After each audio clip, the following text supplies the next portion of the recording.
The morning sun broke through the horizon like a promise, soft, golden light spilling over a quiet roadside diner surrounded by open sky and dust.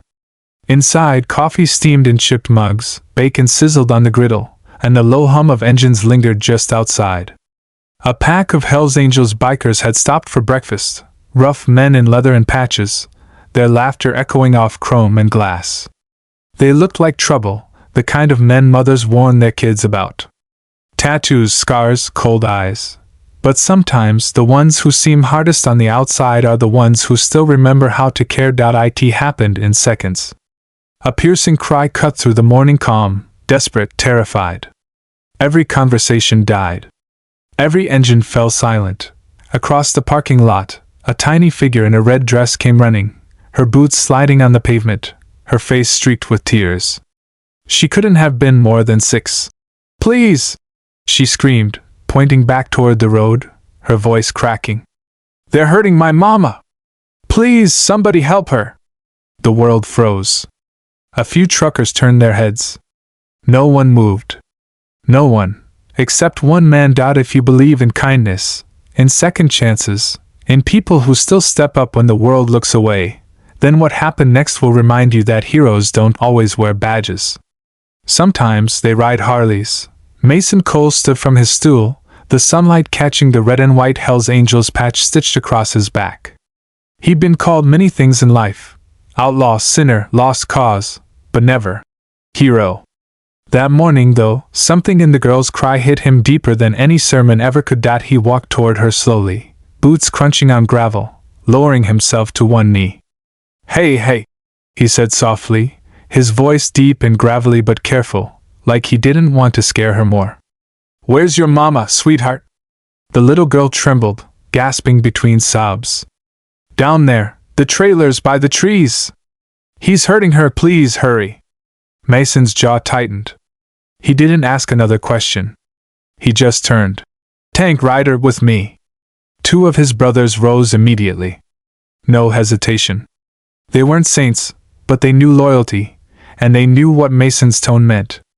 Within seconds, engines roared to life, tires screeching as 3 Harleys thundered down the old 2-lane road, dust rising behind them like smoke.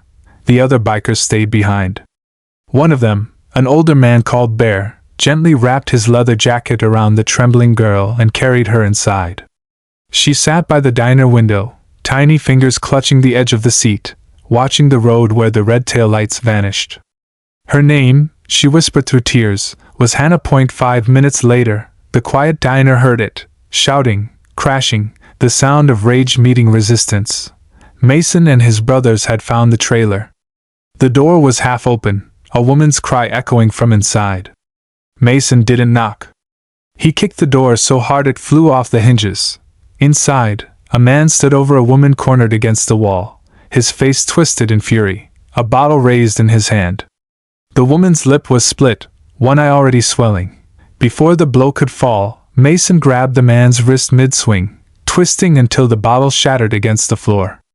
The man screamed, but Mason didn't speak. Tank and Ryder pinned him to the ground effortlessly. "You don't hit a woman," Mason growled, his voice low and steady. "Not while we're breathing."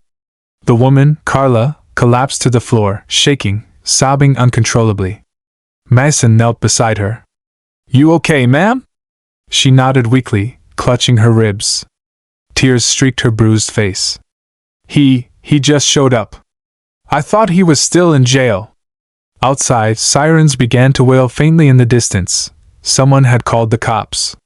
Mason didn't move. He stayed by her side until the flashing lights painted the trailer in red and blue. When the police arrived, the bikers didn't run. They stepped outside, hands raised, calm, silent. Carla explained everything: how her ex-boyfriend had found her that morning, how Hannah had escaped through a back door, running barefoot down the road until she saw the motorcycles. When the officers cuffed the man and led him away, Mason finally exhaled. He turned to see Hannah running toward him from a patrol car, her little boots thumping across the dirt. She threw her arms around his leg. "You did good, kid," he said softly, patting her back. "You were brave today." They rode back to the diner together, Hannah sitting on his lap, clutching a helmet that nearly covered her whole face. The rising sun was warm now, painting the asphalt gold as they pulled into the parking lot. When the crowd saw them, Mason carrying Hannah, Carla walking behind with a limp but alive, every conversation stopped. Even the wind seemed to still. Carla's voice broke as she thanked them. "I didn't think anyone would come," she whispered. Mason looked down at Hannah and smiled faintly. "She made sure we did." The diner owner stepped out quietly, offering blankets and hot coffee. One by one, the bikers took off their jackets, draping them around the woman and child. Even the police officers turned away, pretending not to see. Their eyes glisten. The patch on Mason's back, Hell's Angels, gleamed in the morning sun, and for once, nobody looked at it with fear. They looked at it with gratitude. Days passed. Then weeks. The story spread through the small town faster than wildfire. People drove out to the diner just to shake Mason's hand, to thank the men the world had called outlaws. Local news stations ran headlines. "Bikers save woman from attack." But Mason didn't care about fame. Every Sunday, he and his brothers would show up quietly at Carla's new apartment with groceries, a few dollars for rent, or just coffee to share. They never stayed long. Just enough to check in. Hannah always came running down the stairs when she heard the rumble of engines. Sometimes she'd draw them pictures, motorcycles, hearts, stick figures holding hands. One morning, months later, when the frost had melted and the trees began to bloom, Hannah handed Mason a crayon drawing. On it were 3 motorcycles, a little girl in red, and a tall man kneeling beside her. "This is us," she said proudly, beaming up at him. Mason looked at it for a long moment. The edges were uneven, the colors smudged, but it was perfect. He folded the drawing gently and slid it inside his vest, right over his heart. "That's going with me wherever I ride," he said quietly. Hannah grinned. "Promise?" "Promise." As the engines roared to life and the bikers rolled away, Hannah and her mother stood in the doorway, waving. The sunlight caught Mason's jacket once more, the red and white emblem shining like a badge of honor. Because that day, the world learned something it had forgotten, that kindness doesn't always come in clean clothes or gentle voices.